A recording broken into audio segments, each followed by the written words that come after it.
नमस्कार साथियों, आप सभी विद्यार्थियों और साहित्य प्रेमियों का मेरे निजी यूट्यूब चैनल पर बहुत बहुत स्वागत। मैं B L Saini, assistant professor, government girls college Hetamsar, इस ऑनलाइन वीडियो व्याख्यान के अंतर्गत आज हिंदी साहित्य के इतिहास का काल, विभाजन और नामकरण से संबंधित जानकारी लेकर के उपस्थित हुआ हूँ। पंडित दीनदयाल उपाध्याय शेखावाटी विश्वविद्यालय के बीए पार्ट प्रथम वर्ष के लिए हिंदी साहित्य विषय के प्रथम पेपर के लिए हिंदी साहित्य के इतिहास का काल, विभाजन और नामकरण से संबंधित सामान्य से जानकारी पाठ्यक्रम में शामिल की गई है। तो इस वीडियो व्याख्यान में हम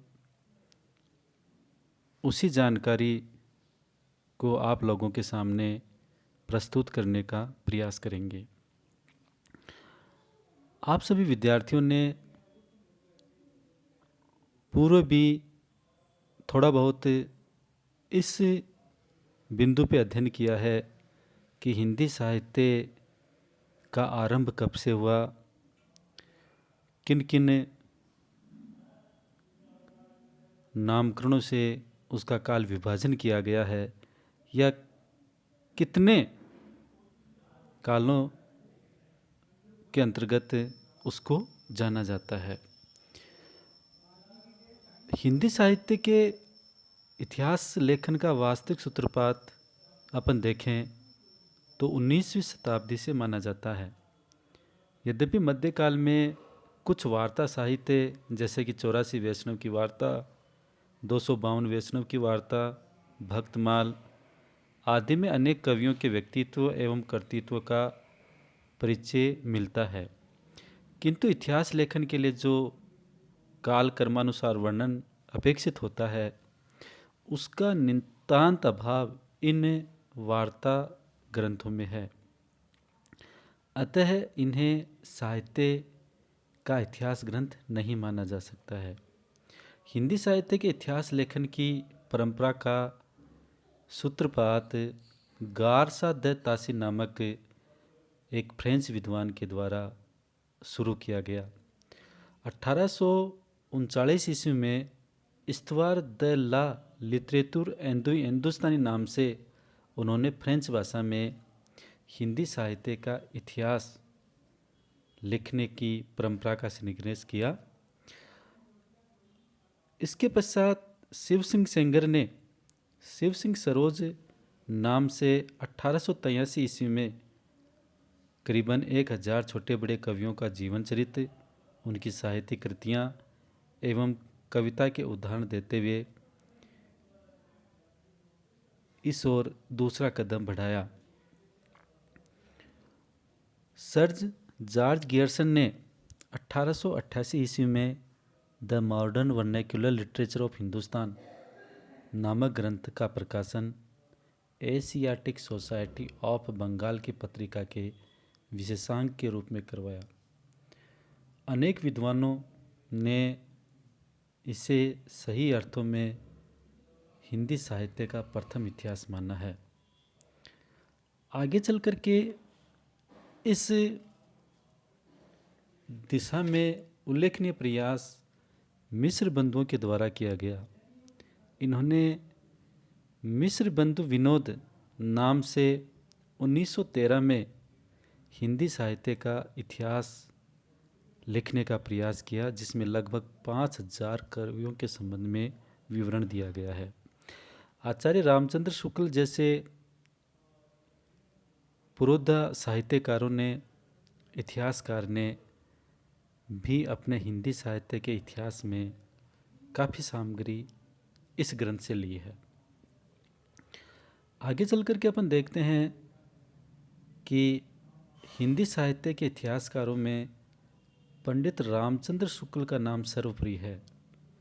उन्होंने सन 1929 ईस्वी में हिंदी साहित्य का इतिहास नामक ग्रंथ हिंदी शब्द सागर की भूमिका के रूप में लिखा, जिसे बाद में स्वतंत्र पुस्तक का रूप दिया गया।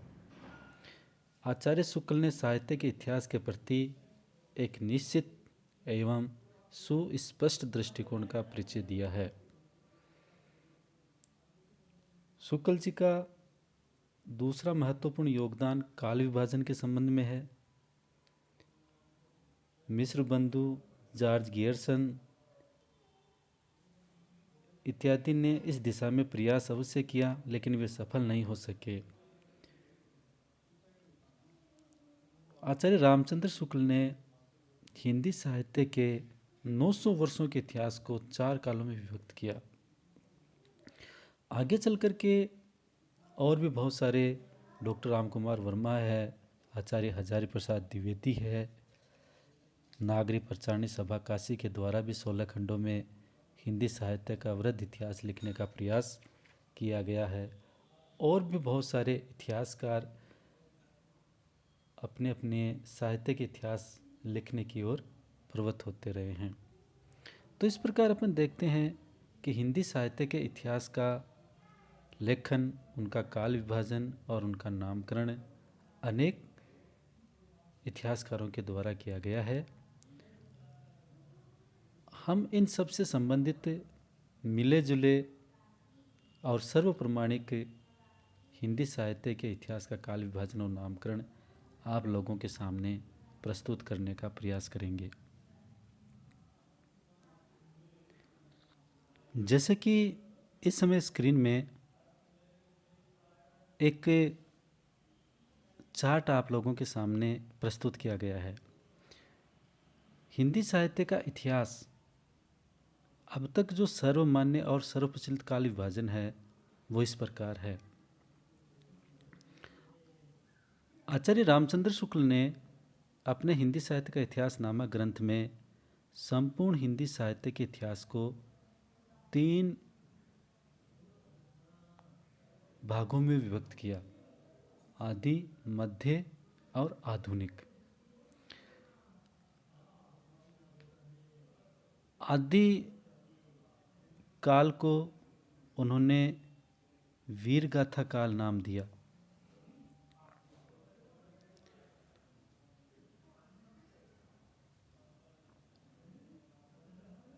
इसकी समय सीमा 1050 विक्रम संवत से 1375 विक्रम संवत तक मानी है। मध्यकाल का समय उन्होंने 1376 विक्रम संवत से 1900 विक्रम संवत तक स्वीकार किया है। मध्यकाल को 2 कालों में विभक्त किया: पूर्व मध्यकाल और उत्तर मध्यकाल। पूर्व मध्यकाल को उन्होंने भक्तिकाल कहा, जिसकी समय सीमा 1376 विक्रम संवत से 1700 विक्रम संवत तक स्वीकार की। और उत्तर मध्यकाल का दूसरा नामकरण उन्होंने रीतिकाल नाम से किया, जिसकी समय सीमा 1700 विक्रम संवत से 1900 विक्रम संवत तक स्वीकार की।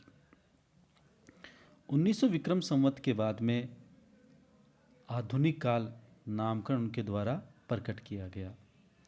1850 ईस्वी से लेकर के आज तक का जो करीबन 150 साल का हिंदी साहित्य का इतिहास है वो आधुनिक काल के नाम से जाना जाता है। आधुनिक काल को भी कई उप कालों में विभक्त किया गया है। प्रथम भारतेंदु काल, इसकी समय सीमा 1850 ईस्वी से 1900 ईस्वी तक स्वीकार की गई है, जिसमें बाबू हरिश्चंद्र भारतेंदु जैसे प्रख्यात हिंदी साहित्यकार पैदा हुए, जिन्होंने गद्य का या अपन कहें कि गद्य भाषा को साहित्य का विषय बनाया।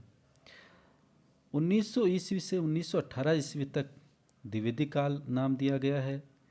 फिर इसके बाद में तीसरा चरण छायावाद से नाम शुरू किया गया, जिसकी समय सीमा 1918 ईस्वी से 1936 ईस्वी तक स्वीकार की। चौथा चरण प्रगतिवाद के नाम से, जिसकी समय सीमा 1936 से 1942 ईस्वी तक स्वीकार की है। अगला चरण प्रयोगवाद काल नाम से, जो कि 1942 ईस्वी से 1953 ईस्वी तक स्वीकार किया गया है। और इसके पश्चात नई कविता नाम से उपकालों का वर्गीकरण किया है, जो 1954 से लेकर के आज तक चला आ रहा है। इसके भी कई नाम किए गए हैं, साठोत्तरी कविता, समकालीन कविता, उत्तर आधुनिक काल इत्यादि नामों से भी आगे के साहित्य का विभाजन हिंदी साहित्यकारों के द्वारा बराबर किया जाता रहा है।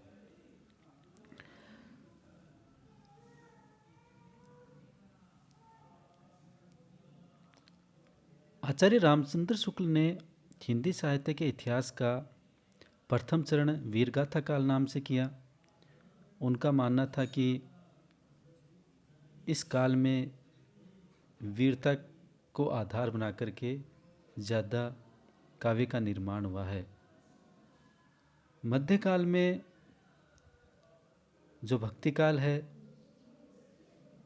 इसको उन्होंने हिंदी साहित्य का स्वर्ण युग के नाम से संबोधित भी किया और इसकी समय सीमा 1376 विक्रम संवत से 1700 विक्रम संवत तक स्वीकार की।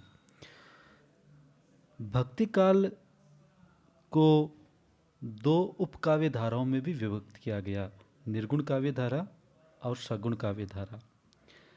निर्गुण काव्य धारा का आगे विभाजन दो अन्य शाखाओं में भी किया गया है, ज्ञानाश्रय शाखा और प्रेमाश्रय शाखा। ज्ञानाश्रय शाखा में ऐसे भक्त संत कवि हुए जिन्होंने ज्ञान को आधार बना करके अपने काव्य का निर्माण किया है। इस ज्ञानाश्रय शाखा के प्रसिद्ध कवि कबीर हुए। इनके अलावा रैदास, दादू, रज्जब, सुंदरदास, गुरु नानक इत्यादि इस कोटि में आते हैं। ज्ञानाश्रय शाखा के अलावा प्रेमाश्रय शाखा, जिसे सूफी काव्य धारा के नाम से जाना जाता है, इसमें प्रेम को महत्व देते हुए ईश्वर के मिलन की बात सूफी कवियों के द्वारा की गई है। और इस उपकाव्य धारा के शीर्षस्थ जो कवि हुए वो जायसी हुए। जायसी के अलावा मुल्ला दाऊद है, कुतुबुन है, मंजन है इत्यादि और सूफी कवि हुए हैं। निर्गुण काव्य धारा के अलावा भक्ति काल को सगुण काव्य धारा में भी विभक्त किया गया है। ऐसे भक्त कवि जो ईश्वर को सगुण साकार मान करके अपनी भक्ति भावना को प्रकट करते हैं, वो इस काव्य धारा के अंतर्गत स्थान रखते हैं। सगुण काव्य धारा भी दो उप काव्य धाराओं में विभक्त हुई, राम भक्ति काव्य धारा और कृष्ण भक्ति काव्य धारा। राम भक्ति काव्य धारा के अंतर्गत भक्त कवि राम की भक्ति भावना को आधार बना करके अपने काव्य का निर्माण करते हैं। इस कोटि में प्रमुख कवि तुलसीदास हैं। तुलसीदास के अलावा नाभादास, हृदय राम, प्राणचंद चौहान इत्यादि भक्त कवि भी राम की महिमा को प्रकट करते हुए अपने काव्य का निर्माण करते हैं। राम भक्ति काव्य धारा के अलावा कृष्ण भक्ति उपकाव्य धारा भी इस काल में बराबर भक्ति की त्रिवेणी प्रभावित करती रहती है। इस उपकाव्य धारा के शीर्षस्थ जो कवि हैं वो सूरदास हुए।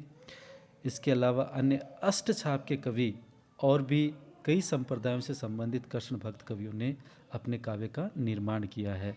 सूरदास, कृष्णदास, नंददास, रसखान, मीराबाई जैसे भक्त कवियों ने श्री कृष्ण की भक्ति भावना को आधार बना करके अपने पदों का, अपने काव्य का निर्माण किया है।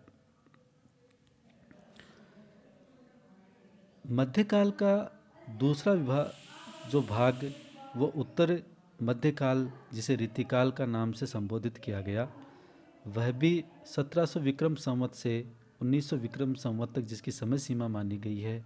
इस रीतिकाल के काव्य को भी 3 उपचरणों में विभक्त किया गया है: रीतिबद्ध काव्यधारा, रीतिसिद्ध काव्यधारा, रीतिमुक्त काव्यधारा। रीतिबद्ध काव्यधारा के अंतर्गत ऐसे कवि आए जो रीति से बंधे हुए थे, अर्थात लक्षण ग्रंथों को आधार बना करके अपने काव्य को प्रस्तुत करते हैं। अगर उन्होंने श्रृंगारिक काव्य भी लिखा है तो भी वो लक्षण ग्रंथों को या लक्षण जो छंद, अलंकार, रीति, ध्वनि इत्यादि को आधार बना करके अपने काव्य का निर्माण किया। रीतिबद्ध काव्य धारा के अंतर्गत चिंतामणि है, पद्माकर है, केशवदास है, मतीराम है इत्यादि का नाम आता है। दूसरा चरण रीतिसिद्ध काव्य धारा के नाम से जाना गया। रीतिसिद्ध काव्य धारा में ऐसे कवि को स्थान दिया गया है कि जो लक्षण ग्रंथ लिखने में सक्षम थे, लेकिन उन्होंने लक्षण ग्रंथ नहीं लिखे, अपितु जो कुछ काव्य लिखा उसमें ही अपने लक्षण ग्रंथों को प्रस्तुत कर दिया है या लक्षणों को आधार बना करके अपना काव्य का निर्माण किया है। इस रीतिसिद्ध काव्य धारा के श्रेष्ठ कवि बिहारी हैं। रीतिमुक्त काव्य धारा इसका अगला चरण है। रीतिमुक्त काव्य धारा के अंतर्गत ऐसे कवियों को लिया गया कि जिन्होंने न तो लक्षण ग्रंथों का निर्माण किया और न ही किसी प्रकार से अन्य काव्य लिख करके अपने आप को आचार्यत्व की कोटि में प्रस्तुत करने का प्रयास किया है, अपितु इन्होंने स्वच्छंद हृदय को, भावों को आधार बना करके अपने काव्य की अभिव्यक्ति प्रदान की है। गणानंद, बोधा, आलम, ठाकुर ऐसे ही कवि हैं जिन्होंने अपने हृदय के स्वच्छंद भावों को आधार बना करके अपने प्रेम को, अपने वियोग को, अपने संयोग को, अपने भावों को काव्य में प्रकट किया है। इस प्रकार आपके सामने रीति काल, भक्ति काल और आधुनिक काल का सामान्य सा परिचय मैंने आप लोगों के सामने रखा है। इस प्रकार हिंदी साहित्य के इतिहास का काल विभाजन और नामकरण आपके सामने प्रस्तुत करने का प्रयास किया गया है। अगर वीडियो पसंद आए तो अवश्य लाइक करें और मेरे YouTube चैनल को अवश्य ही सब्सक्राइब करें। धन्यवाद। जल्दी ही हम आपके सामने अगला वीडियो लेकर के उपस्थित होंगे।